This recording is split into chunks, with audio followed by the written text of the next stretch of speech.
grain de sable, une comédie satirique de Jean-Pierre T. Silicium.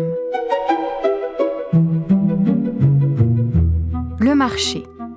Premier épisode, le visiteur.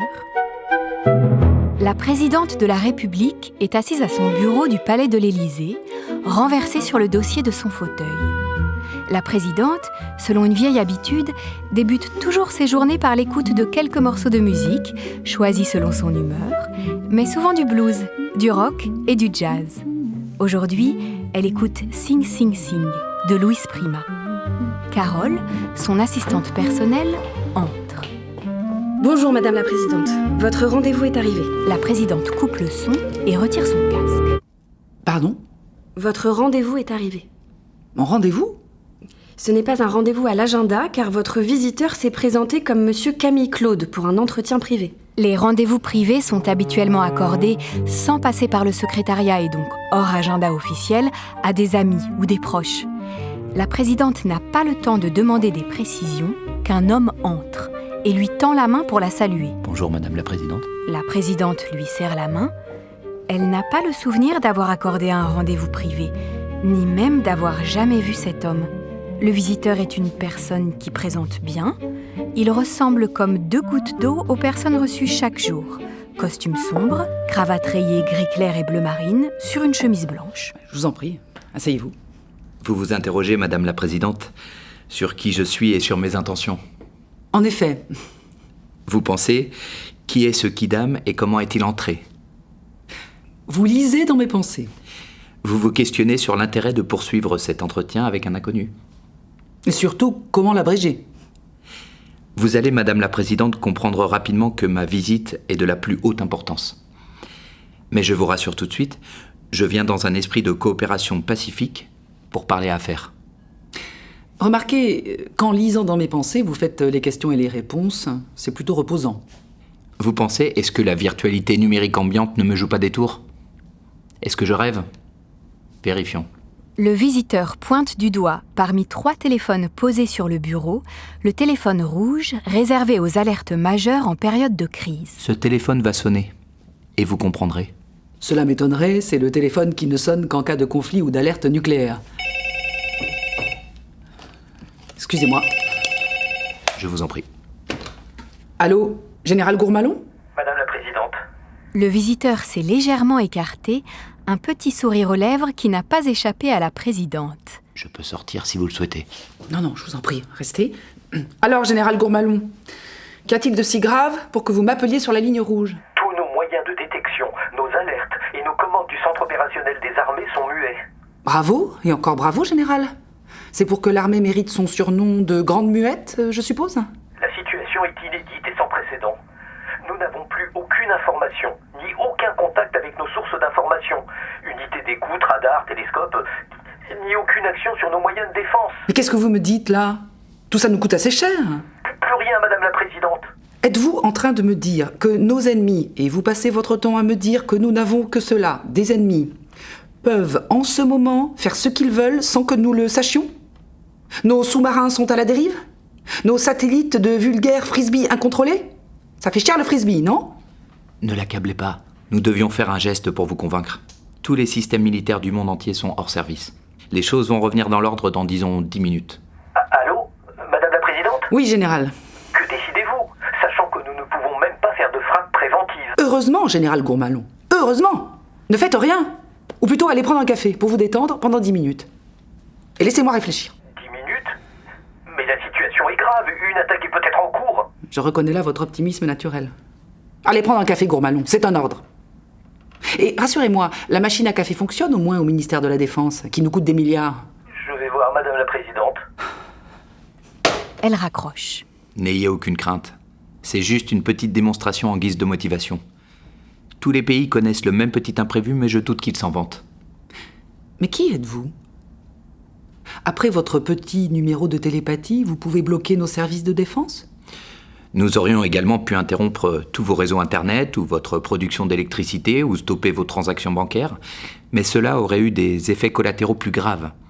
Alors qu'une pause de quelques minutes dans vos systèmes militaires nous a semblé plus indolore et restera surtout confidentielle. Trop aimable. Je pense que vous avez compris. Et je vous remercie de bien vouloir poursuivre ce tête-à-tête avec les meilleures intentions du monde. Nos dirigeants sont très sensibles à l'accueil que vous nous réservez. Nos dirigeants. Mais de qui parlez-vous? Qui êtes-vous? Je suis là en tant que représentant d'une entité et nous souhaitons vous proposer un marché qui respecte les règles du commerce équitable. Une entité. Un marché équitable. Allons bon. Vous voulez dire une entreprise, une banque? Disons, une autre planète. Une autre planète. Quelle planète, hein? Quand vous parlez de planète, c'est bien au sens figuré, n'est-ce pas? La planète finance? Pas vraiment. En fait, pas du tout. Une autre planète, oui. Une autre planète. De mieux en mieux. Je viens d'une autre Terre, très loin d'ici, mais en beaucoup de points pareils à la vôtre, et créée par le même Big Bang. Une Terre bis. Une Terre bis. Rien que cela. Je vois bien votre aspect et votre aisance dans notre atmosphère, mais votre Terre est-elle vraiment pareille à la nôtre? Oui et non, et ce sera l'objet de ma visite, car malgré une genèse quasi identique et de nombreux points communs, notre développement a privilégié le rationnel au détriment de l'affect. Contrairement à vous, je crois. Aucun affect. Et alors? Certaines de nos propositions pourront vous surprendre, voire vous choquer. Mais laissez-moi vous présenter le contexte un peu particulier de ma démarche qui éclairera la situation. L'objet de notre marché, le silicium. Le silicium. Oui, bien sûr. Très important aujourd'hui, le silicium. Et vous voulez nous en vendre? En acheter. En acheter? Vous en manquez?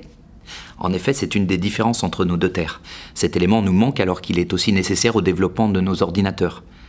Mais nous parlons bien d'un commerce équitable. Bien sûr, équitable, bien sûr. Et sous quelle forme se présente le silicium que vous recherchez? Nous pourrions l'extraire à partir d'un de vos sables.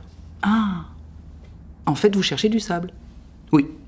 Un type de sable contenant ce silicium est aussi rare chez nous qu'abondant chez vous. Et nous en avons besoin pour les mêmes raisons que vous. L'ironie de l'histoire est que, en revanche, nous avons sur notre planète à l'état naturel de l'or et d'autres matériaux que vous appelez terres rares, en grosse quantité. Un peu comme le sable chez vous. Non mais je rêve, hein. Vraiment.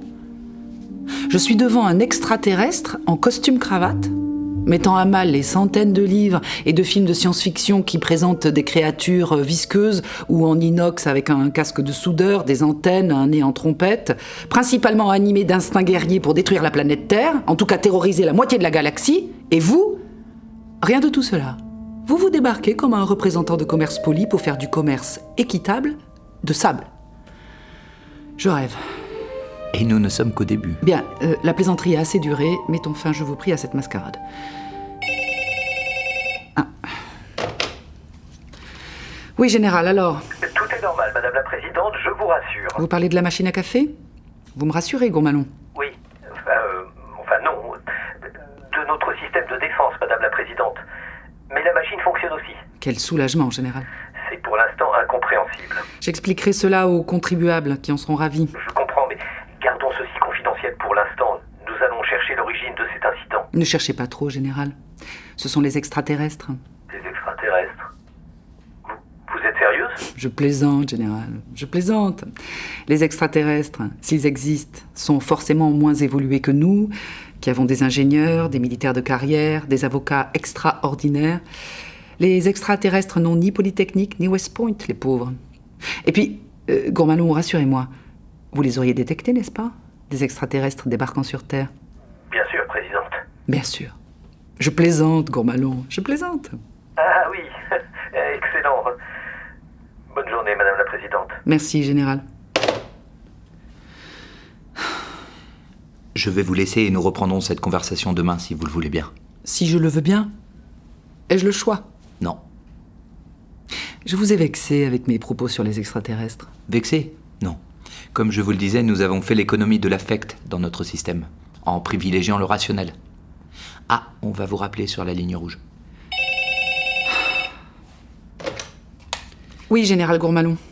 D'après nos services de renseignement, tous les pays ont été frappés par cette panne gigantesque. C'est incompréhensible. Merci, général. Cela me rassure à moitié. On en reparle bientôt. Ah, général, ne perdez pas trop de temps à chercher la cause. Ah bon?